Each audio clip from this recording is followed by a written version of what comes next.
On connaît tous la fameuse alerte enlèvement. Cette année, ce dispositif d'urgence fête ses 10 ans. C'est dans les premières heures qu'on peut vraiment garantir à peu près de pouvoir lui sauver la vie. Tant que l'enfant n'est pas retrouvé, évidemment, les risques existent. Grâce à l'alerte enlèvement, 17 enfants ont déjà été retrouvés sains et saufs. Qu'est-ce qui s'est passé avec votre fils, vous? C'était un pédophile qui sortait de prison, qui l'a enlevé. Il a cassé le carreau. Ma sœur était en train de dormir avec son fils. Il a été jusqu'à la chambre à coucher et il l'a assassiné. Et c'est à partir de là que ça a déclenché l'alerte enlèvement. Je me suis dit, voilà, je suis pas seul. Et on l'a retrouvé 10 heures après. Quand à 23h, on a reçu un coup de téléphone de la police nationale qui nous a dit comme quoi ils avaient retrouvé le petit. Il y a eu un soulagement. Cette procédure, elle rassemble tout le monde, elle rassemble un pays tout entier. Et c'est ça qui est formidable.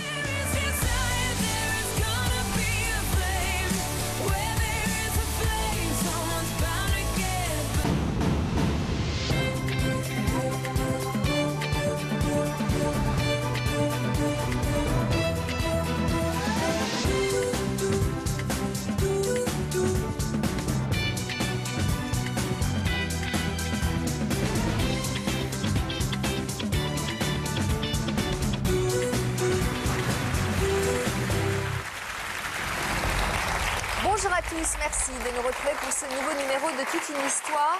Il y a exactement 10 ans, le dispositif alerte enlèvement a été mis en place par les autorités. Depuis, ce plan d'urgence a fait ses preuves puisque sur 19 enfants disparus, tous ont été retrouvés. 2 de ces familles ont accepté de revenir aujourd'hui sur cette journée où leur vie a basculé. Mais avant de découvrir leur témoignage, nous allons revenir sur ce dispositif qui fête ses 10 ans. Comment fonctionne-t-il? Qui peut déclencher ces alertes enlèvement et sur quels critères? Regardons l'enquête de la rédaction qui a compilé des images de certaines grandes affaires. Cette sirène, tout le monde la connaît. En 10 ans, l'alerte enlèvement a été déclenchée à 17 reprises, taux de réussite 100%. Ce dispositif est un appel à témoins diffusé dans tous les médias, affiché dans les gares et même sur les panneaux d'autoroute. Un enfant a été enlevé. Cette voix, toujours la même, est reconnaissable par tous. Je reconnais tout de suite le signal. Oui, il est très fort, il est très agressif. C'est sécurisant et rassurant. Si je ne suis pas avec mes petits-enfants, là je me dis mais où sont-ils? Est-ce que ça pourrait être eux? Ça me rend vraiment consciente de ce que ça représente. Ça peut faire peur aux ravisseurs directement et je pense que c'est un peu le but, si ça peut permettre de relâcher l'enfant directement. Aux États-Unis, cela fait 20 ans qu'Amber Alert fait ses preuves et c'est ce modèle américain qui a inspiré les pouvoirs publics français. Une cellule composée de gendarmes et de policiers se forme dès que l'alerte est lancée. Le 20 novembre 2005, alors qu'une petite fille a disparu dans le Maine-et-Loire, l'alerte enlèvement est testée pour la première fois. L'enfant sera retrouvée vivante. Mais sur quels critères déclenche-t-on une alerte enlèvement? Comment les recherches se mettent-elles en place?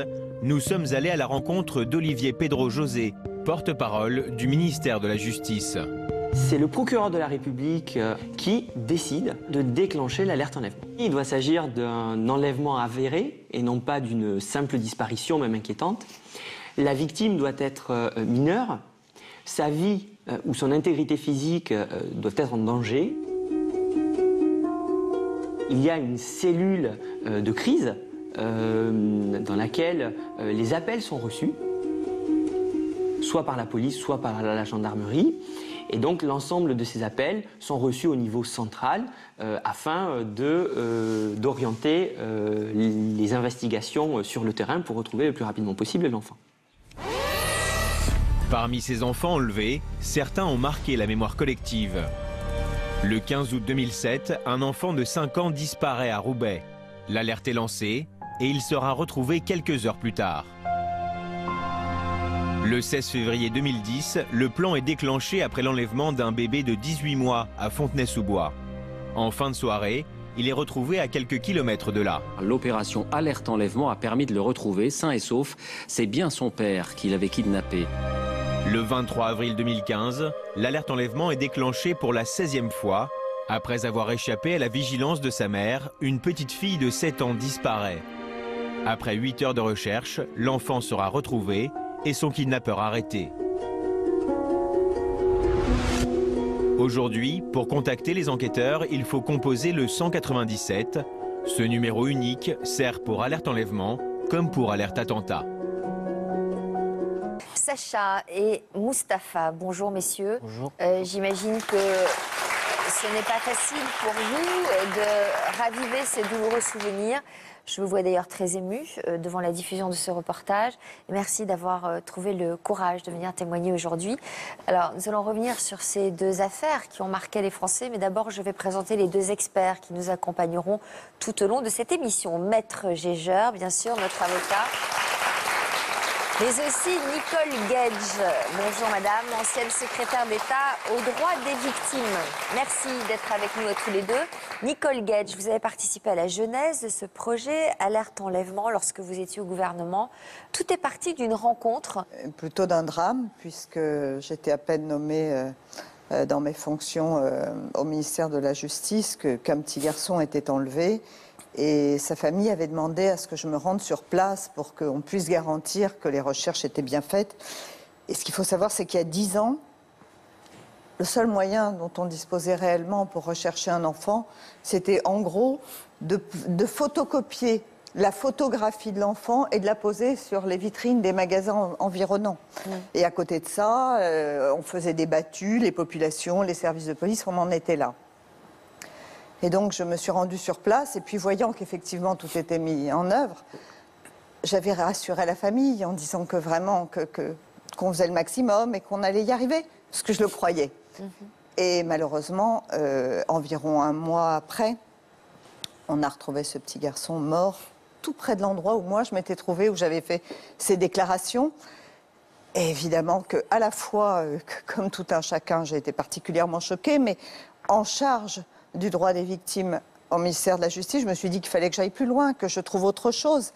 Et un homme qui a beaucoup compté dans ce dispositif, qui s'appelle Pierre Bélanger, qui était le patron de Skyrock, m'a fait passer un message pour me dire qu'il existait une procédure américaine et canadienne, Amber Alert. Amber Alert. Avec l'idée d'importer et de transposer ce modèle anglo-saxon en France, avec nos méthodes de justice et de police.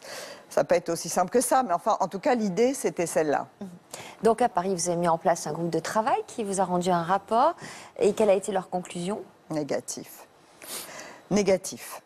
C'est qu'on redoutait des témoignages intempestifs au moment où on allait lancer l'alerte, de gens qui allaient appeler pour donner de fausses informations, pour en fin de compte brouiller les pistes, ou en tout cas contrarier les recherches des services de police. Ça, c'était une raison. Une autre, qui n'était pas aberrante, mais pour moi, il fallait quand même passer outre, si vous voulez, parce qu'on ne peut pas rester ni immobile ni inactif, c'était de se dire qu'on risquait, dans une situation de panique, de voir un ravisseur passer à l'acte et s'en prendre à l'enfant. Donc évidemment, c'était très culpabilisant de se dire que le risque existait. Et en même temps, pour moi, impossible d'accepter de baisser les bras. Bien sûr. Alors c'est finalement en 2005 qu'un procureur de la République a décidé de lancer la première alerte enlèvement, alors que ce projet n'avait pas été finalisé. Racontez-nous comment ça s'est passé. Ce procureur travaillait à la chancellerie au ministère de la Justice quand j'y étais.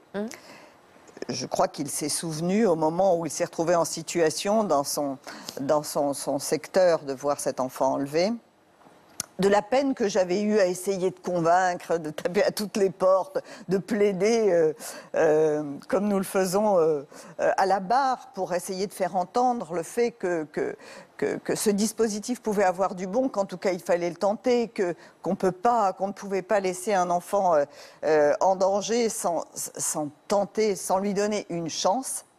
Et ce procureur, qui à l'époque à la chancellerie n'était pas tellement convaincu, sur le terrain, face à la situation et face au danger, a décidé de mettre en place quelque chose qui ressemblait un petit peu à la procédure d'alerte que j'avais imaginée.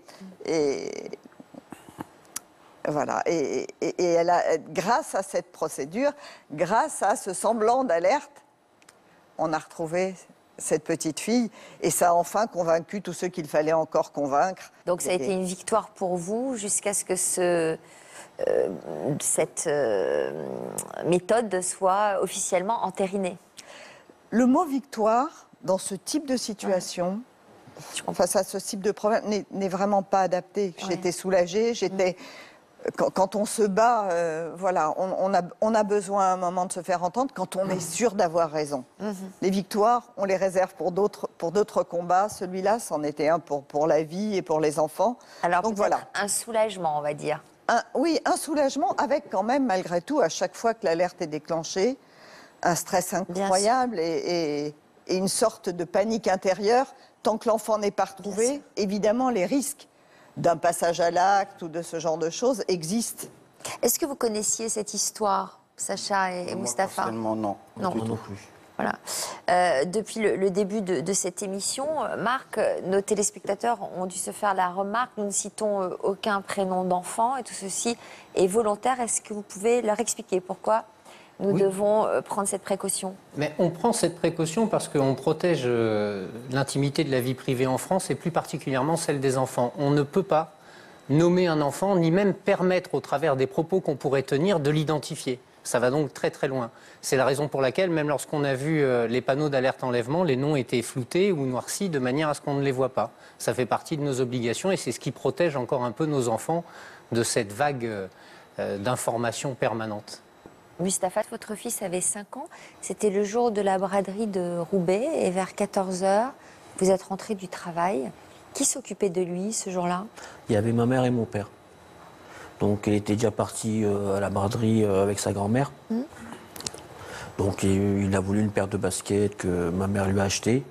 Donc il a demandé à sa grand-mère de revenir à la maison pour essayer ses baskets. Ce que ma mère a fait, donc elle l'a redéposé à la maison avec mon père pour qu'il essaye ses baskets. Et ma mère est repartie toute seule à la braderie. Et lui, il est resté avec son grand-père à la maison. Et puis après, qu'est-ce qui s'est passé? Après, moi, je suis rentré du travail. Et quand je suis arrivé, donc, comme à mes habitudes, la première chose que je fais, c'est savoir où il est. De toute façon, même quand j'arrive, dès que j'ouvre la porte, il vient tout de suite me voir. Puis ce jour-là, il n'y avait personne. Et mon père faisait des travaux à l'étage. Donc je lui ai demandé et tout. J'ai dit, papa, t'es pas avec le petit? Il m'a dit, il était là il y a 5 minutes, il a crié papa, papa, il voulait que je lui fasse ses lacets. Et comme il avait les mains pleines de ciment, il lui a demandé d'attendre 5 minutes, qu'il allait descendre. Je lui ai dit, écoute, il n'est pas là, le petit. Il me dit, ah bon, écoute, il y a 5 minutes, il a crié papa, papa, je pensais que tu étais rentré. Je lui ai dit, non, moi je viens d'arriver. Et donc je sors devant la porte et je vois ma mère rentrer de la braderie, qui est toute seule. Donc je lui demande, je dis, maman, t'es pas avec le petit? Elle me dit, non, j'ai déposé tout à l'heure à ton père à la maison. Et il est resté à la maison, il n'a pas voulu revenir avec moi. Donc voilà. Là, vous commencez à vous inquiéter. Ah oui, surtout que c'est pas dans ses habitudes. Donc, comme je sais que depuis tout petit, il aime jouer au ballon, au foot, je me suis dit peut-être qu'il est parti avec des voisins, parce que des fois, les voisins le prennent pour l'emmener au parc derrière. Ils sont adultes et ils vont jouer avec lui au ballon et tout. C'est des gens qu'on connaît depuis très très longtemps, donc je me suis dit qu'ils sont peut-être au parc. Donc j'ai été derrière, il n'y avait personne. Donc de là, je suis revenu à la maison. Là, c'était encore plus la panique, parce que je ne trouvais pas. Alors mon père m'a dit, écoute, cours dans la braderie, essaye de voir, on va aller chercher. Au moins pendant une demi-heure, j'ai couru dans la braderie, j'ai vu de la famille, mais bon, rien. Donc là, vous vous êtes vraiment inquiété, vous avez décidé d'aller signaler sa disparition au commissariat? Oui, tout de suite. Après, entre 2h et 3h, j'étais donc au commissariat central de Roubaix, parce que mon père m'a dit, va quand même le signaler, comme ça ils vont faire un appel à la radio. Et donc je suis rentré dans le commissariat, à peine rentré, donc sur la gauche, j'ai vu des affiches où il y avait marqué avec des photos d'enfants disparus depuis 1987, 86. Là, je me suis effondré un peu, j'ai dit, voilà, on est en 2007, s'ils n'ont pas été retrouvés depuis 10 ans, parce que les affiches étaient encore là, j'ai dit, le mien, il va être encore affiché là, quoi. Donc c'est très dur à vivre. Donc là, j'ai fait ma déposition, ils m'ont reçu de suite, parce que j'étais en larmes et tout. Ils m'ont demandé d'attendre un petit peu, qu'éventuellement, peut-être que quelqu'un allait le retrouver, le ramener à la maison. Mais moi, au fond de moi, je savais que qu'il n'était pas perdu et qu'il n'était pas dans la braderie, quoi. J'avais le sentiment. Vous pensiez à quoi, vous? Ah, moi, je vous dis, moi, j'étais comme un mort-vivant. De toute façon, dans ma tête, à la base, j'ai même dit à mes parents, je dis, si mon fils, il n'est pas là ce soir, ou lui ou son corps, je me tue et je vous tue. Et je ne pouvais pas vivre sans lui. J'ai dit, moi, c'est clair et net. Je vous tue et je me suicide après. C'est dur à vivre parce que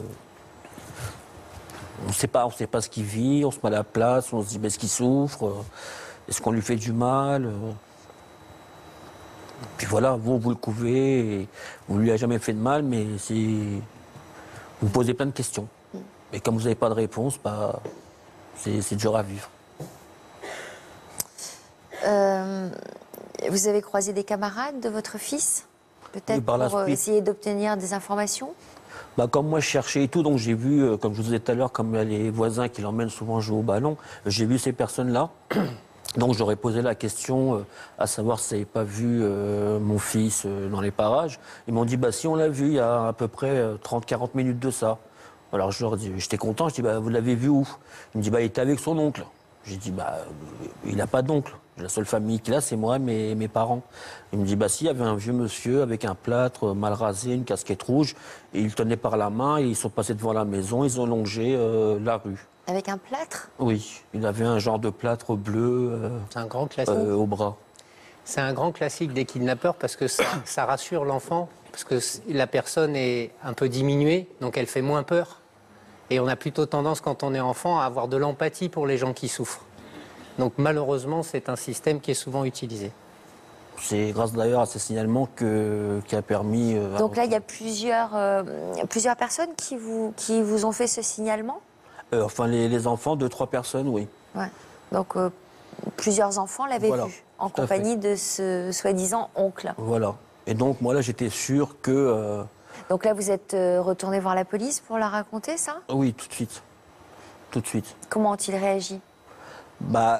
Ils m'ont dit peut-être que c'est quelqu'un qui l'a retrouvé et qu'il va la ramener à la maison. Donc moi je leur ai dit, c'est pas possible parce qu'il est passé devant la maison, donc automatiquement il aurait dit j'habite ici et il l'aurait déposé. Donc comme ils sont passés devant et ils ont longé la rue, je lui ai dit c'est pas pour le déposer à la maison. Donc vous étiez convaincu que votre enfant avait été kidnappé? Ah oui, moi j'étais convaincu. Donc avec le signalement que vous avez donné aux policiers, ils ont pu faire des affiches, une sorte de portrait robot? Non, au départ, c'est nous qui avons fait des affiches parce que quand moi je commençais à chercher, donc mes voisins, ma famille, eux ont commencé à prendre la photo de mon fils, à faire des photocopies, à préparer des affiches et à distribuer. C'est-à-dire que vous avez fait vos propres recherches pendant que la police faisait les siennes? Ah oui, bien sûr. En faisant vos affiches On a distribué les affiches aux commerçants, aux taxis, aux chauffeurs de bus, on arrêtait les voitures, on leur donnait. Et grâce à ça, tous les commerçants étaient au courant. Donc il y avait quand même beaucoup de personnes qui se sont groupées autour de vous? Tout à fait, tout le voisinage, tous mes amis, toute la famille. On était beaucoup. Heureusement, grâce à Dieu, ils m'ont beaucoup aidé à chercher. Il fallait, dans ce moment-là où tout s'écroulait pour vous, il fallait que vous soyez actif? C'était le seul moyen de supporter? Tout à fait. Moi, je ne pouvais pas rester à la maison. De toute façon, dès que j'arrivais, je ressortais, je prenais la voiture, je repartais. J'allais dans les coins sombres, dans des maisons abandonnées, au bord du canal. À chaque fois, on m'appelait en plus en me disant on les a vus, ils sont là-bas, on est en train de leur courir après, viens ici. Donc, je partais là-bas, mais ce n'était pas eux. J'avais toujours des gens qui me téléphonaient. Mais c'était jamais mon enfant, quoi. Donc je cherchais tout le temps. Est-ce que les affiches ont servi à quelque chose? Oui. C'est-à-dire? Les affiches ont quand même permis, parce qu'on avait marqué quand même la description dessus, et ont quand même permis à quelqu'un de téléphoner en disant voilà, quelqu'un qui ressemble à cette description a donné le nom de cette personne-là, et c'est de là qu'est parti le déclenchement du plan alerte enlèvement. Donc ça, c'est quelqu'un qui a appelé le commissariat pour ça? Tout à fait. C'est le patron d'une brasserie qui avait donc un client qui venait régulièrement depuis une semaine, matin, midi et soir, qui offrait des tournées à tout le monde, au patron. Donc il avait sympathisé avec, il avait donné jusqu'à son nom de famille au patron, il disait qu'il venait de sortir donc de prison, mais qu'il avait été pour dette d'honneur. Donc le patron s'est dit c'est quand même bizarre, il lui ressemble énormément avec le plâtre, la casquette, et comme c'était la vie quand même d'un enfant, Au départ, il ne voulait pas téléphoner. Il s'est dit, ouais, c'est quand même un bon client, c'est sûrement pas lui et tout. Mais il s'est dit, c'est quand même la vie d'un enfant, je vais appeler. Il a appelé donc le commissariat et a donné son nom de famille. Et quand ils ont tapé dans le fichier, ils ont vu ce que c'était. Et de là, donc, ils m'ont téléphoné tout de suite. C'était son vrai nom de famille qu'il a donné? C'était son vrai nom de famille, oui. Et alors, qu'est-ce qu'il y avait sous son vrai nom de famille? C'était un pédophile multirécidiviste, mais vraiment profond. C'était quelqu'un d'extrêmement dangereux. Qui avait déjà kidnappé plusieurs fois des enfants. Et pourquoi il était libre? Apparemment, il y a une réduction de peine. Et vous savez, quelle que soit la dangerosité, la monstruosité d'une personne, il est jugé, condamné, et à partir du moment où la peine à laquelle il a été condamné est purgée, eh bien, il ressort de prison. Alors, depuis ces faits-là, de nouvelles lois, de nouvelles dispositions sont venues renforcer la surveillance. Il y a ce qu'on appelle les suivis sociaux judiciaires, c'est-à-dire qu'après qu'une peine ait été purgée, on peut continuer à surveiller pendant un certain nombre d'années des personnes qui sont particulièrement dangereuses. On a même une rétention qui peut intervenir lorsque la dangerosité est telle que la remise en liberté n'est pas possible pour la sécurité des autres. Mais à l'époque, il n'y avait pas grand-chose qui était mis en place, donc il fallait bien, à un moment donné, quand une personne a fini de payer sa dette à la société, elle ressort. Donc qu'est-ce qui s'est passé alors quand les commissariats ils ont compris qu'il s'agissait quand même d'une affaire sérieuse et qu'ils avaient affaire à un personnage dangereux? Ils m'ont appelé tout de suite, ils m'ont dit de venir donc au commissariat pour signer le déclenchement de l'alerte, ce que j'ai fait. Donc j'étais de suite au commissariat et là j'ai commencé à voir... Il s'était passé combien d'heures entre le moment où vous y étiez allé pour signaler la disparition et ce moment où ils ont déclenché l'alerte? À peu près, on va dire 5 heures. Ouais. 5 heures, 5 heures et demie. Parce que je ne me rappelle pas trop en détail et tout, mais oui, on va dire 5 heures, 5 heures et demie. Et 5 heures, vous vous rendez compte s'il n'avait pas fait tout ce qu'il a fait tout seul, c'est-à-dire des affiches, de bouger partout, il n'y aurait peut-être jamais eu cette personne qui aurait appelé le commissariat. Et jamais l'alerte enlèvement aurait pu ne pas être déclenchée si le patron de la brasserie n'avait pas permis d'identifier ce kidnappeur. Grâce aux affiches qu'il a fait. Absolument, c'est grâce aux affiches, tout à fait. On m'a dit d'attendre 48 heures. Oui, mais ça, c'est ce qu'on a. Enfin, c'était le fameux délai qui n'a aucune connotation légale, mais qui consiste à dire qu'au bout de 48 heures, une disparition peut être inquiétante. Mais ça n'a pas grand-chose à voir avec le problème qu'on rencontrait là. Non, mais surtout quand il s'agit d'un petit enfant, que commence à être inquiétant quand il s'agit d'un adulte qui peut décider de sa disparition. Bien sûr. Mais dans le cas d'un enfant. Oui, non, je pense qu'effectivement, de toute façon, ce que l'on sait, de façon quasi certaine, c'est qu'il faut agir très vite. Que c'est dans les premières heures que l'on peut donner toutes les chances à l'enfant et qu'on peut vraiment se garantir à peu près de pouvoir lui sauver la vie.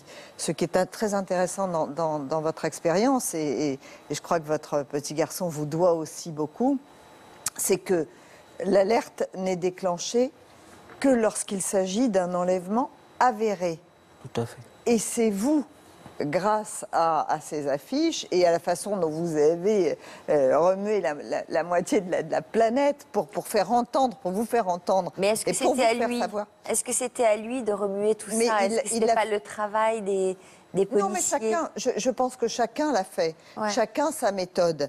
Mais ce qui est important, et je crois qu'en ça, l'alerte enlèvement est très intéressante, c'est que, en dehors du fait qu'elle ne peut être déclenchée qu'à certaines conditions pour garder ce caractère exceptionnel et utile, parce que sinon, si elle était trop souvent déclenchée et à tort et à travers, il n'y aurait pas la mobilisation nationale que nous obtenons aujourd'hui. Donc, il faut des indices, et les indices peuvent être le signalement du ravisseur ou un certain nombre de choses. Ça, c'est vous qui l'avez déclenché. Il y a toujours quelque chose ou quelqu'un qui donne cet indice d'une façon ou d'une autre. Et vous l'avez fait, et votre enfant vous doit énormément. Je crois que c'est comme ça qu'il faut le voir. Et je crois qu'également, il faut bien se dire que cette procédure, elle a ceci d'assez exceptionnel. C'est qu'au fond, elle rassemble tout le monde. Elle rassemble un pays tout entier. Et tous les moyens, les vôtres, mais ceux de la police, mais ceux des médias, mais ceux du web, mais tous les moyens sont mis en œuvre. Et tout le monde concourt et tout le monde se tient la main, en fin de compte, pour faire une sorte de battue géante dans un pays. Et c'est ça qui est intéressant. Vous avez déclenché, et le reste a suivi, les services ont suivi, et c'est ça qui est formidable. Alors, vous avez attendu combien de temps entre le moment où l'alerte a été déclenchée et où celui où vous avez eu des nouvelles de votre fils? C'était à peu près entre 11h30 et minuit et demi le soir où j'ai eu la nouvelle. Et l'alerte avait été déclenchée à quelle heure? Vers 19h, entre 19h et 19h30, je pense que c'est passé aux informations de 20h, donc c'était à peu près avant. Donc avant 4 heures, quoi. Oui, on va dire. Pendant 4 heures, vous avez dû. Mais au moins, ça me réconfortait quand même un peu parce que je me suis dit, voilà, là, je suis pas seul. Enfin, il y a déjà du monde qui cherche, mais comme madame a dit, là, au moins, tout le monde le sait maintenant. J'ai plus de chances de le retrouver. Puis on savait qui on cherchait, ça change tout. Voilà.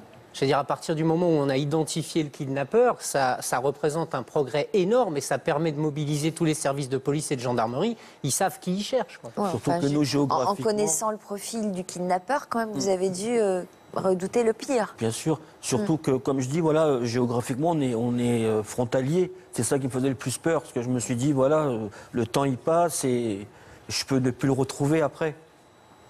C'est la raison pour laquelle, si vous m'y autorisez, parce que c'est une procédure qui maintenant fait ses preuves, même si ce n'est pas une science exacte, et que je continue à dire que rien n'est jamais garanti. Et voilà, lorsque l'alerte est déclenchée, il faut vraiment tout mettre en œuvre et que chacun contribue pour que ça fonctionne et qu'on ait aussi un peu de chance avec nous.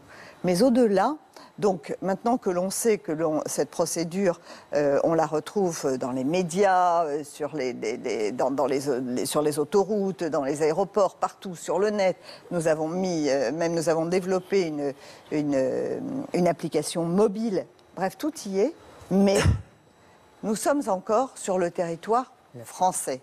Or, comme on sait combien il est facile de transporter un enfant hors de nos frontières, je continue à dire qu'il est absolument nécessaire de convaincre nos voisins, de le faire, pays frontaliers, d'adopter une procédure de ce type ou de nous laisser l'étendre les quelques heures durant pour empêcher la sortie de l'enfant du territoire, parce qu'après, effectivement, les choses sont encore plus compliquées. Tout à fait. Alors, qui vous a appelé pour vous donner des nouvelles de votre fils? C'est ma tante. Parce que moi, j'étais encore dehors avec mon père en train de chercher. Donc, vers 23h30, mon téléphone, il sonne. Donc, je décroche. Elle me dit de passer tout de suite à la maison, que la police est là et qu'ils croient qu'ils ont retrouvé mon fils. Donc, moi, là, je suffoque, je fais un sursaut et je prends la direction de la maison. Et en arrivant, je vois les inspecteurs et tout qui sont là, mais je vois pas mon fils. Donc là, pour moi, c'était le pire, quoi. Je me dis, s'il n'est pas là, c'est qu'ils ont retrouvé son corps. Donc là, je commence à m'évanouir, on va dire. Je tombe dans les vapes et tout. On m'emmène de l'eau de colonne pour me réveiller un petit peu et tout. Et les inspecteurs me disent, non, vous inquiétez pas, il va bien, mais... Alors ce mais-là, moi, il me réconforte pas, quoi. Il veut pas me dire que... Je dis, il a quoi? Il est blessé? Il est mort? Dites-moi. Et ils me disent, on sait pas. Donc pour moi, dans ma tête, jusqu'au moment où je vais le voir, je me dis que mon fils, il a des séquelles, quoi.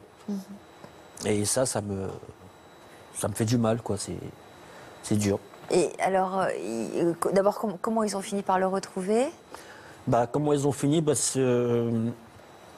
Au départ, ils sont passés à la maison avant ça pour me demander si j'avais pas une veste de mon enfant pour sûrement l'odeur. Donc j'aurais passé une veste de survêtement et ils sont repartis. Et ensuite, vers 22h30 approximativement, je pense, quelqu'un a appelé un chauffeur de taxi, le commissariat, en disant qu'il rentrait chez lui, qu'il avait entendu à la radio alerte enlèvement et qu'il y avait un enfant et une personne qui ressemblait beaucoup à des clients qu'il avait pris dans son taxi. Donc, il a été directement au commissariat et il les a ramenés où il les avait déposés. Donc là, on avait déjà plus d'indices de rapprochement pour savoir vraiment où c'était. Et comme entre-temps, avec le nom, il s'était renseigné de savoir s'il avait un domicile, où est-ce qu'il vivait et tout, la police savait qu'il avait un box dans cet endroit-là. Et donc...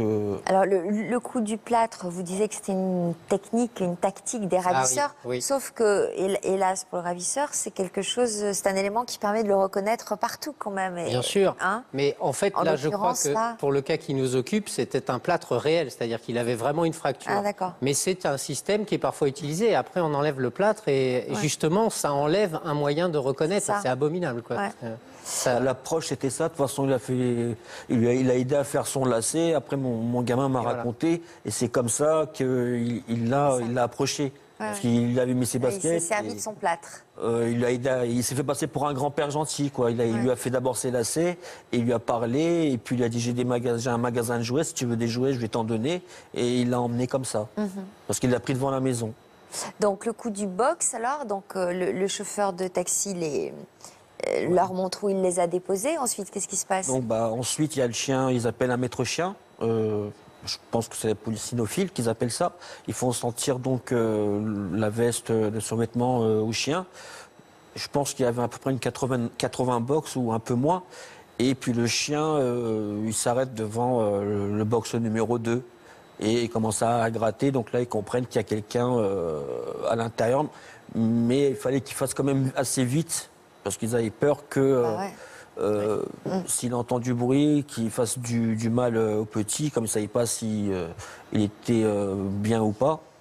Donc ils ont ouvert le box et ils ont découvert la personne avec mon enfant dedans. Et votre fils était dans quel état? Il était allongé à côté dans les vapes. Il l'avait drogué. Ouais. Il l'avait drogué, il avait un couteau posé à côté qui était ouvert. Et, il avait quoi? Un couteau qui était posé à côté de lui, ouvert le couteau. Donc je dis, j'ai un ange sur mon épaule pour mon gamin. Est-ce que lui, votre enfant, a compris ce qui s'était passé? Est-ce qu'à un moment donné, il a eu peur dans ce qu'il vous a raconté par la suite? Moi, j'en ai jamais parlé avec lui. Je vous dis, jamais posé de questions. Si lui serait venu me voir, me poser des questions, j'aurais répondu. Mais moi, j'en ai jamais parlé avec lui. Parce que à la maison, je vous dis, on évite ce sujet depuis des années. On n'en a jamais parlé. On vous a conseillé, les psychologues vous ont conseillé d'éviter le sujet? Oui. D'une part, eux, et puis même moi, je veux dire, je me vois mal aller vers mon fils. Si lui m'aurait posé une question, oui, j'aurais répondu, mais moi, je ne peux pas. Parce que même le fait d'en parler tout seul, même après des années, ça me fait quelque chose. Alors avec lui en face, j'aurais pas pu. Vous avez dû vous en faire des cauchemars et vous repasser le film inlassablement des nuits entières. De toute façon, même à l'heure actuelle d'aujourd'hui, moi, après cette histoire-là... j'ai vieilli d'un coup, je suis plus comme avant, j'ai perdu la moitié de ma mémoire. Voilà, quoi, je suis resté un an en dépression, j'ai pas pu travailler. C'est très dur, même à l'heure actuelle. Quoi. Bon, ça, vous avez perdu la moitié de votre mémoire. C'est l'état de choc? L'état de choc, oui, m'a fait. Il y a des choses, par exemple, je vais vous dire quelque chose, le lendemain, je vais pas me rappeler. Même des chiffres. C'est pour ça que les heures, quand je dis, je peux pas dire la précision si c'était vraiment 5h30 ou... J'ai oublié, quoi, niveau chiffres et tout, je me rappelle plus trop. Est-ce que chez vous, il y a aussi une part de culpabilité d'avoir laissé votre enfant avec vos parents Pendant un moment, oui, je me suis senti beaucoup coupable. Je me suis dit, c'est de ma faute, j'aurais dû rester à la maison, ne pas aller travailler peut-être. Mais... Est-ce que par la suite, vous l'avez peut-être trop couvé, votre enfant Pour moi, quand on aime son enfant, oui, on couvre trop, c'est... Plus par la suite, oui, parce que je me suis dit, voilà, comme à cause de moi, il lui arrivait ceci. À cause de moi? Oui. Vous ne pouvez pas dire ça. Je l'ai dit pendant longtemps, mais... Dites oui. pas à cause de moi. Madame Guedj vous a pointé le fait que vous êtes allé travailler comme des millions de gens. Vous ne pouvez pas faire autrement. Et puis, c'est grâce à votre opiniâtreté, grâce à votre réactivité, que finalement, on a trouvé cet enfant. On a déclenché l'alerte. Ouais, et l'alerte a pu être déclenchée.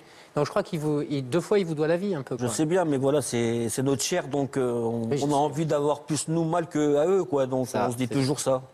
Moi, pendant, je me suis, même à l'heure actuelle, hein, moins maintenant, mais je me reproche toujours, quoi. Mais moins maintenant, c'est vrai.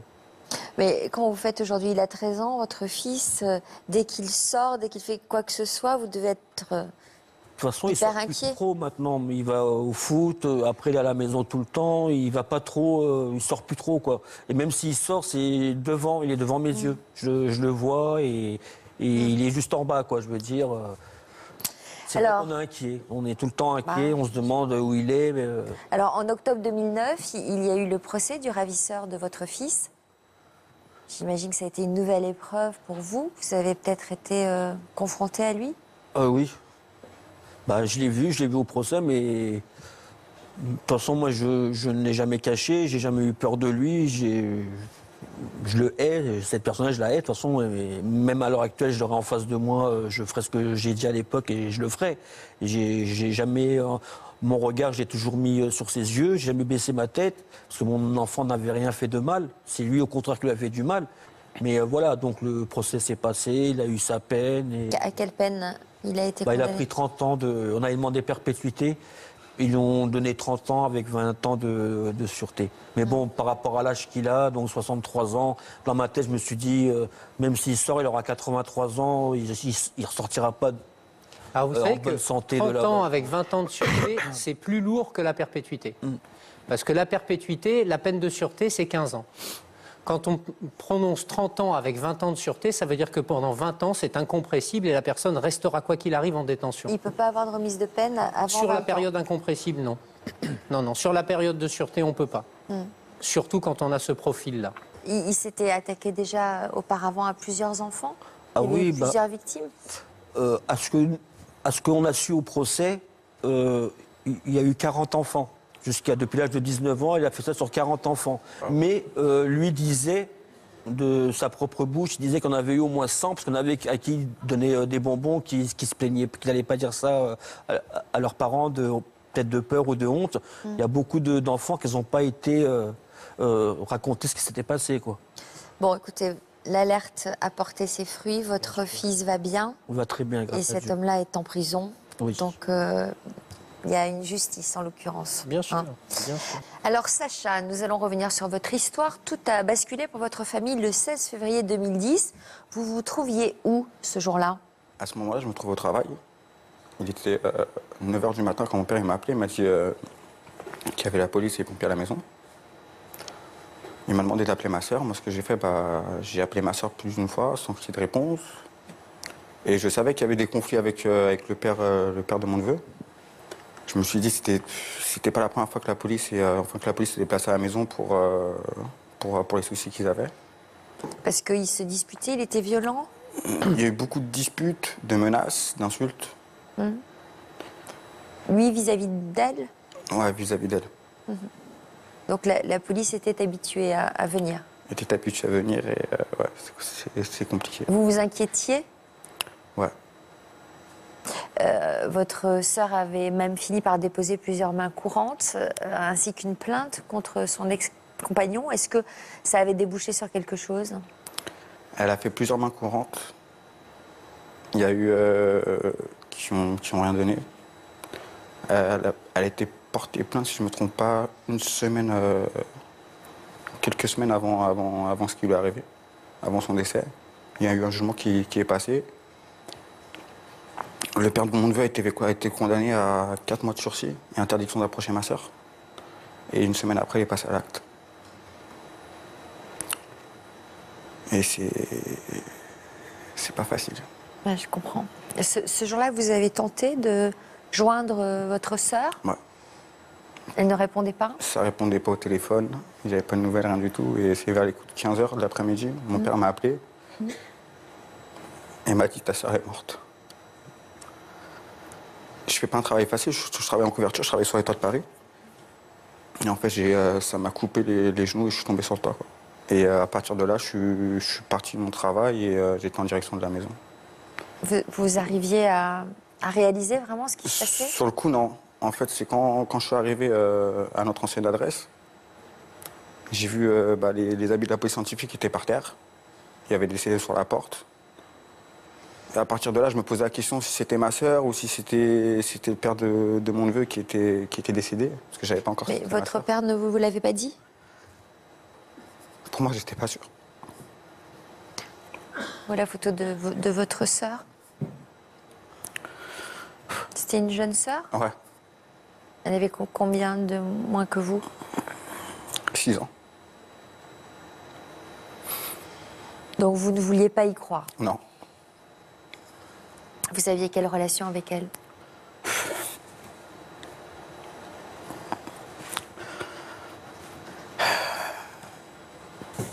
plus qu'une sœur, en fait. C'était ma confidente.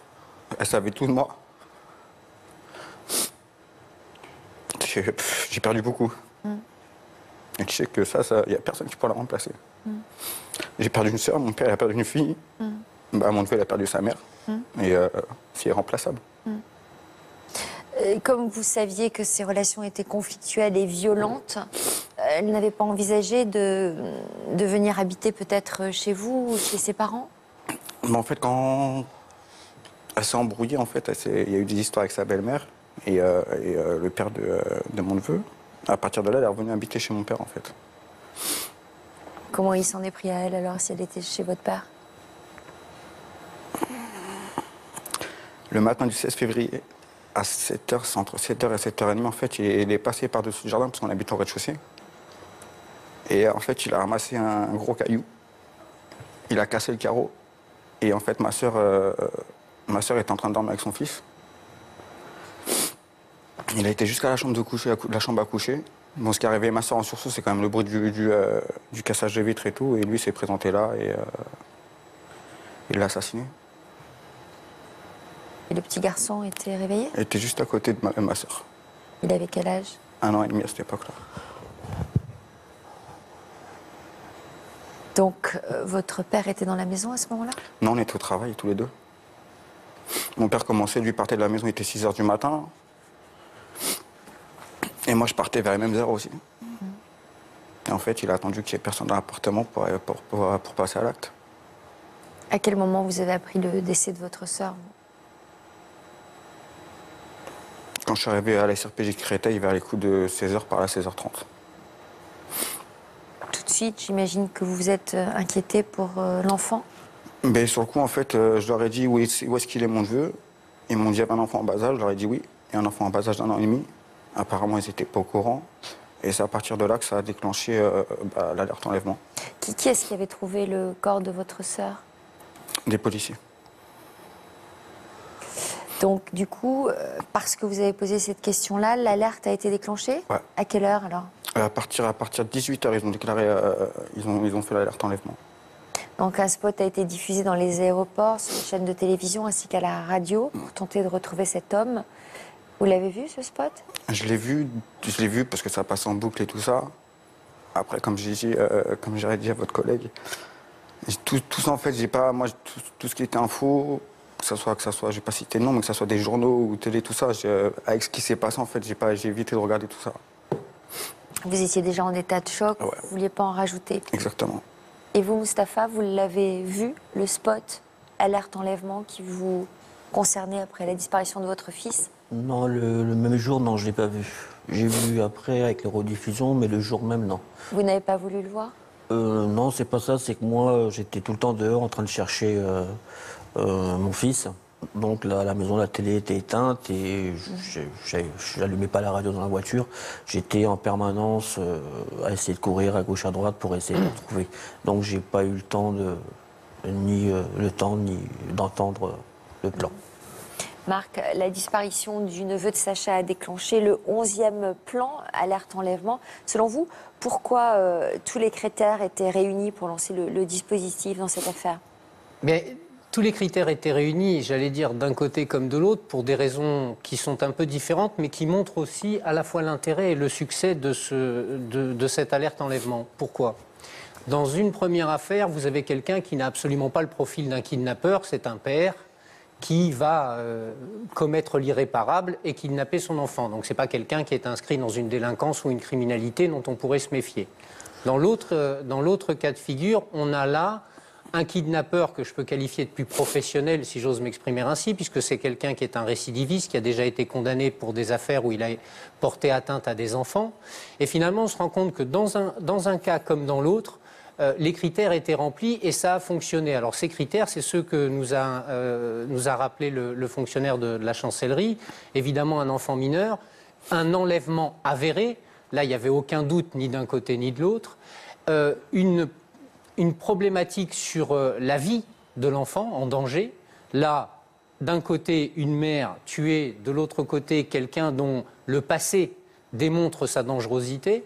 Et enfin, dans les deux cas de figure, et c'est ça qui est important aussi de dire, c'est on avait des éléments permettant de localiser, en tout cas, le départ de cet enlèvement. Parce que envoyer une alerte enlèvement sans donner le moindre élément de localisation géographique, c'est ça qui pouvait générer les excès dont on avait peur, c'est-à-dire des gens qui appellent de la France entière, alors que là, on avait les moyens véritablement de savoir d'où on partait. Et ce qui est intéressant, encore une fois, et je voudrais le souligner, c'est que des profils de kidnappeurs complètement différents, eh bien, l'alerte enlèvement a permis de mettre un terme à leur comportement à l'un comme à l'autre. Ça montre bien le succès et l'efficacité de ce système. Il faut des témoins, ça suppose qu'il faille des témoins à chaque fois pour déclencher. Il faut en tout cas avoir des éléments qui permettent de comprendre ce qui s'est passé. Là, malheureusement, pour Sacha, c'était malheureusement la dépouille de sa sœur était la preuve la plus absolue. Et dans l'autre histoire, celle de Mustapha, c'est finalement la proximité de ce personnage qui était relativement connu et fiché, puisque ça, j'aurai l'occasion de l'expliquer plus tard. Les délinquants sexuels sont aujourd'hui fichés et individualisés en France depuis déjà quelques années, a fait la dangerosité qui a permis de déclencher l'alerte enlèvement.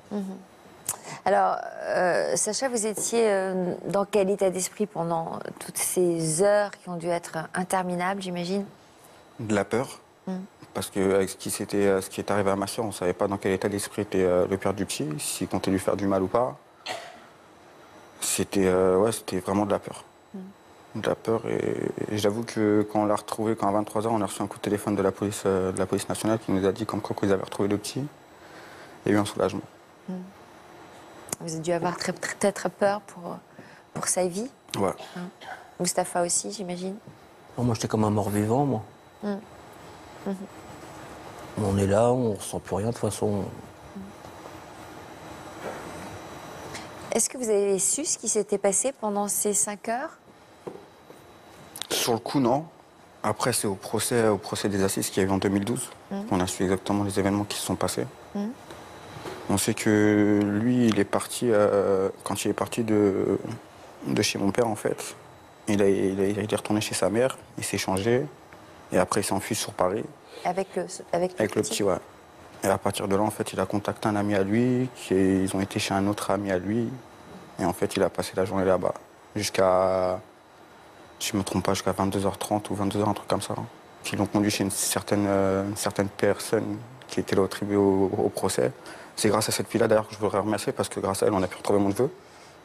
Parce que si elle n'avait pas appelé la police ou si elle... C'est-à-dire que cette personne a prévenu les autorités que le petit garçon était là? Qu'il allait arriver avec son père.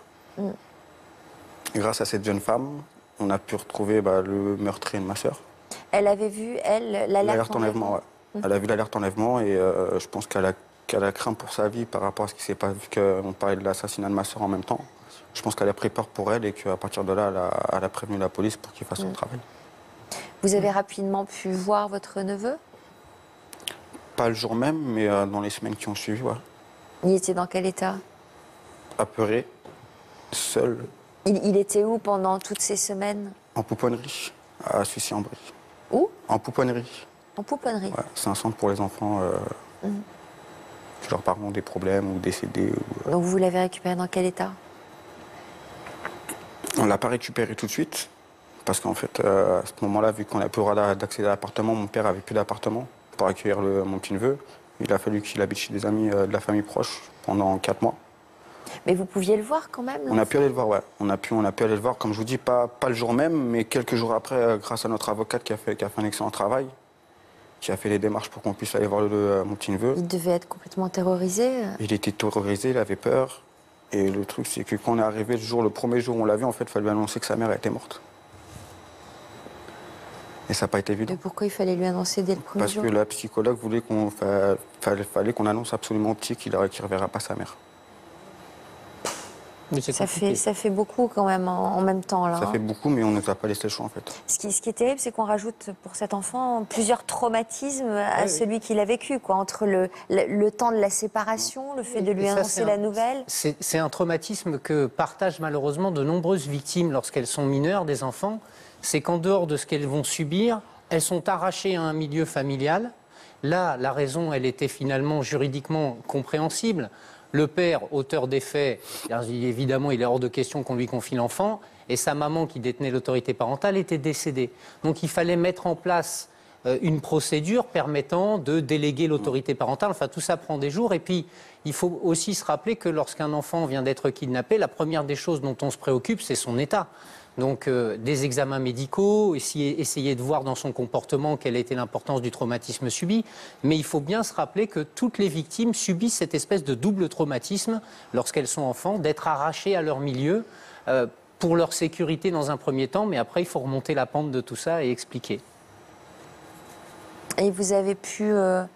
il s'est rétabli rapidement quand vous l'avez récupéré? Non, pas tout de suite. Psychologiquement? Psychologiquement, pas tout de suite. Après, je sais que même encore aujourd'hui, hein, il a peur du noir. Et il est suivi par un psychologue depuis tout petit. On n'a pas le choix, en fait. Parce que même au jugement, il y a eu des experts qui sont venus, des experts psychiatres, même un pédopsychiatre qui a dit comme quoi que le petit, ça pourrait très bien réapparaître au niveau de son adolescence. Après, on verra bien avec le temps ce que ça dit, en espérant que ça ira dans le bon sens. Sacha, après la mort de votre sœur et l'enlèvement de votre neveu en 2010, vous avez attendu le procès de son ex-compagnon pendant 2 ans. Là encore, ces 2 ans ont dû vous paraître très longs. Vous êtes entouré d'une avocate spécialiste du droit des familles. C'est Marie-France Fontana qui est avec nous dans le public. Et votre père, Stivo, va également nous rejoindre.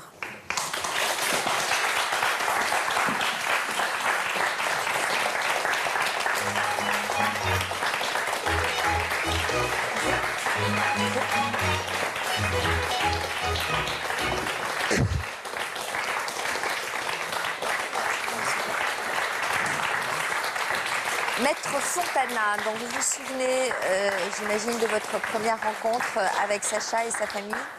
J'ai rencontré Sacha, Stevo et Olia, l'autre sœur de Tania, le lendemain des faits que vous avez rappelés tout à l'heure et qui vous ont été racontés, pour que l'on rende hommage à Tania, ce qui a été fait. Il y a les erreurs du système judiciaire, il y a les réussites, et là, on a première réussite, cette alerte enlèvement, et deuxième réussite, cette loi qui va être votée immédiatement sur la violence conjugale qui dormait dans les couloirs de l'Assemblée nationale et qui sera votée, mise au vote dès la semaine suivante et publiée au mois de juillet 2010. J'imagine, messieurs, que vous vous êtes retrouvés face à l'ex-compagnon de Tania lors du procès en 2012 et que ça a dû être une confrontation difficile, voire insoutenable. Ça n'a pas été facile. Moi, à ce moment-là, j'avais de la haine, de la rage. Pour m'exprimer, j'ai eu du mal. Et c'est vrai que ça n'a pas été facile le premier procès en 2012. Stivo, je vous donne la parole. Est-ce que vous êtes capable de... C'était pas facile parce que même au procès, il était agressif. En écoutant, on disait qu'il mettait tout sur le dos de ma fille. C'était sa faute. Qu'est-ce qu'il a fait? C'était sa faute parce qu'il l'a quitté. Il ne voulait plus être avec. Ben, lui, il n'a pas accepté. On va revenir au procès et à cette confrontation avec cet homme-là. À quelle peine il a été condamné? Au premier jugement, il a été condamné à... Il avait pris le maximum. On lui avait mis 30 ans de prison avec 20 ans de sûreté. En 2012, hein, je parle. Parce qu'il y a eu un deuxième procès qui s'est passé l'année dernière, en 2015. Quoi, il a fait appel? Il a fait appel. Alors qu'au premier jugement, il a dit qu'il ne ferait pas appel. Mais il a quand même fait son appel. Et l'année dernière, au mois de mai 2015, il y a eu le deuxième jugement. Où là, il a pris la même sentence. Il a pris 30 ans de prison avec 20 ans de sûreté. C'est un jugement que vous avez trouvé... juste. Juste. Bah, oui. Comment il va, ce Pour petit qu'il ne puisse garçon? pas faire mal aux autres, parce qu'il serait capable de le refaire. Il va très bien. Très bien. Ouais. Il a des séquelles de tout ça? Pour l'instant, je ne pourrais pas vous le dire. Moi, je pense qu'il faut attendre. Après, on verra bien dans son adolescence. Après, j'espère pas. C'est vous qui vous en occupez, monsieur? Oui. Ouais. Est-ce que parfois il parle de son père? Au début, il pose des questions, et puis bon, comme il vous a dit tout à l'heure, dès l'enterrement de ma fille, le psychologue des pépinières, il fait, mais Il m'a expliqué qu'il faut dire la vérité, il ne faut pas donner des faux espoirs que sa maman va revenir. Bah, il voulait ramener à l'enterrement le jour même. Après, on avait trop de monde, et puis du coup, il n'est pas fait. Puis il est ramené juste le jour après, puis on a emmené au cimetière pour voir les photos de sa maman, pour dire qu'il est là, ta maman, il y a un drapeau. Nicole Guedj, est-ce que vous pensez aujourd'hui que le déclenchement de l'alerte enlèvement doit rester exceptionnel? Ah oui, j'en suis certaine. J'en suis certaine parce que il faut se garantir de cette mobilisation générale de tout un pays. Mais en même temps, il faut absolument la déclencher à chaque fois que les 4 conditions sont réunies et puis ne pas perdre de temps. Je voudrais tout de même ajouter, en vous écoutant, monsieur, évidemment, j'étais bouleversée comme vous écoutant tous. Cette alerte, encore une fois, ce n'est pas une science exacte et elle a fonctionné jusqu'à maintenant. On n'est pas garanti pour après. Je crois que ce dont il faut se garantir, et ce pourquoi votre émission aujourd'hui est importante aussi, c'est que cette procédure doit avoir un caractère dissuasif. Ce qu'il faudrait, c'est qu'au fond, les ravisseurs puissent se raviser au moment où ils veulent passer à l'acte, en se disant qu'ils vont avoir un pays entier à leur trousse, et qu'ils s'arrêtent, et qu'ils arrêtent leurs gestes. Parce que, au fond, ce que vous disiez, monsieur, votre fils a été sauvé, bien sûr, et Dieu merci, comme vous l'avez dit. Pour autant, il subit des séquelles, il est traumatisé, comme vous l'êtes, comme tout son entourage. Et c'est la même chose pour vous tous. Donc ce qu'il faut, c'est impérativement que cette alerte puisse être non seulement déclenchée dans les conditions que nous savons, mais qu'on puisse en parler suffisamment souvent en dehors de ces catastrophes et de ces enlèvements pour que ce caractère dissuasif soit certain et qu'on n'oublie jamais, et qu'ils n'oublient jamais, ces ravisseurs potentiels, qu'ils vont avoir un pays à leur trousse. J'ajoute que vous parliez des violences conjugales et de ce texte de loi dont on a obtenu le vote après. Il faut toujours que ce soit après quelque chose.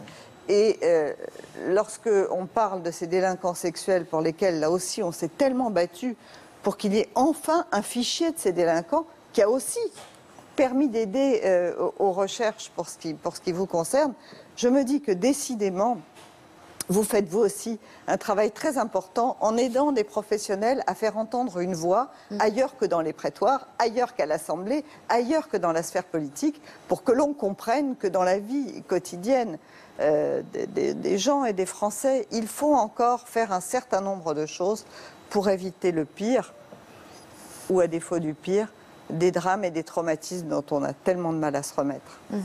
Merci à tous d'avoir trouvé le courage de témoigner sur notre plateau aujourd'hui. Merci à vous pour votre fidélité. N'oubliez pas, vous retrouvez la rubrique Toute une histoire ce week-end en version féminin. A tout de suite pour un nouveau numéro de l'Histoire continue dans lequel nous retrouverons le jeune Gaëtan dont le combat pour changer de sexe nous avait bouleversé. Merci à Nicole Guedj et à Maître Gégère. A tout de suite. Bravo.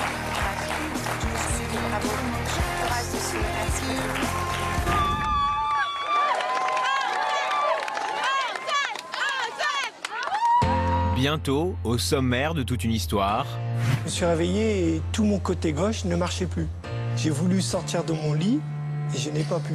Je me réveille à un moment et puis je dis mais c'est les jambes de qui là dans mon lit? Tout s'arrête pour moi. Notre équipe a tenu à vous faire découvrir le parcours de 2 hommes que la guerre aurait pu briser. J'étais parti pour une mission de 6 mois. Sur la route, un camion nous a foncé dessus. J'ai été éjecté, j'ai perdu connaissance. J'étais à Beyrouth. Au moment où je suis sorti de l'immeuble, une balle a ricoché sur moi.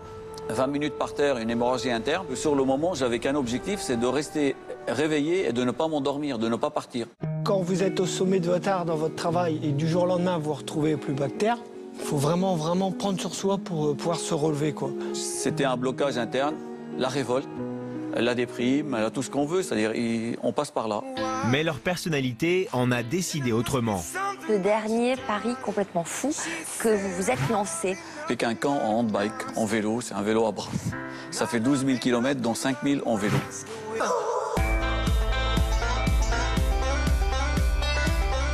Quand on a des opportunités de pouvoir faire des activités physiques, comme toute personne, c'est que du bonheur. Ma fille m'a transmis un mot qui est handicapable. Ce n'est pas un handicapé, c'est un handicapable. On doit transmettre ça à nos enfants, leur montrer qu'on peut avancer. I can see them every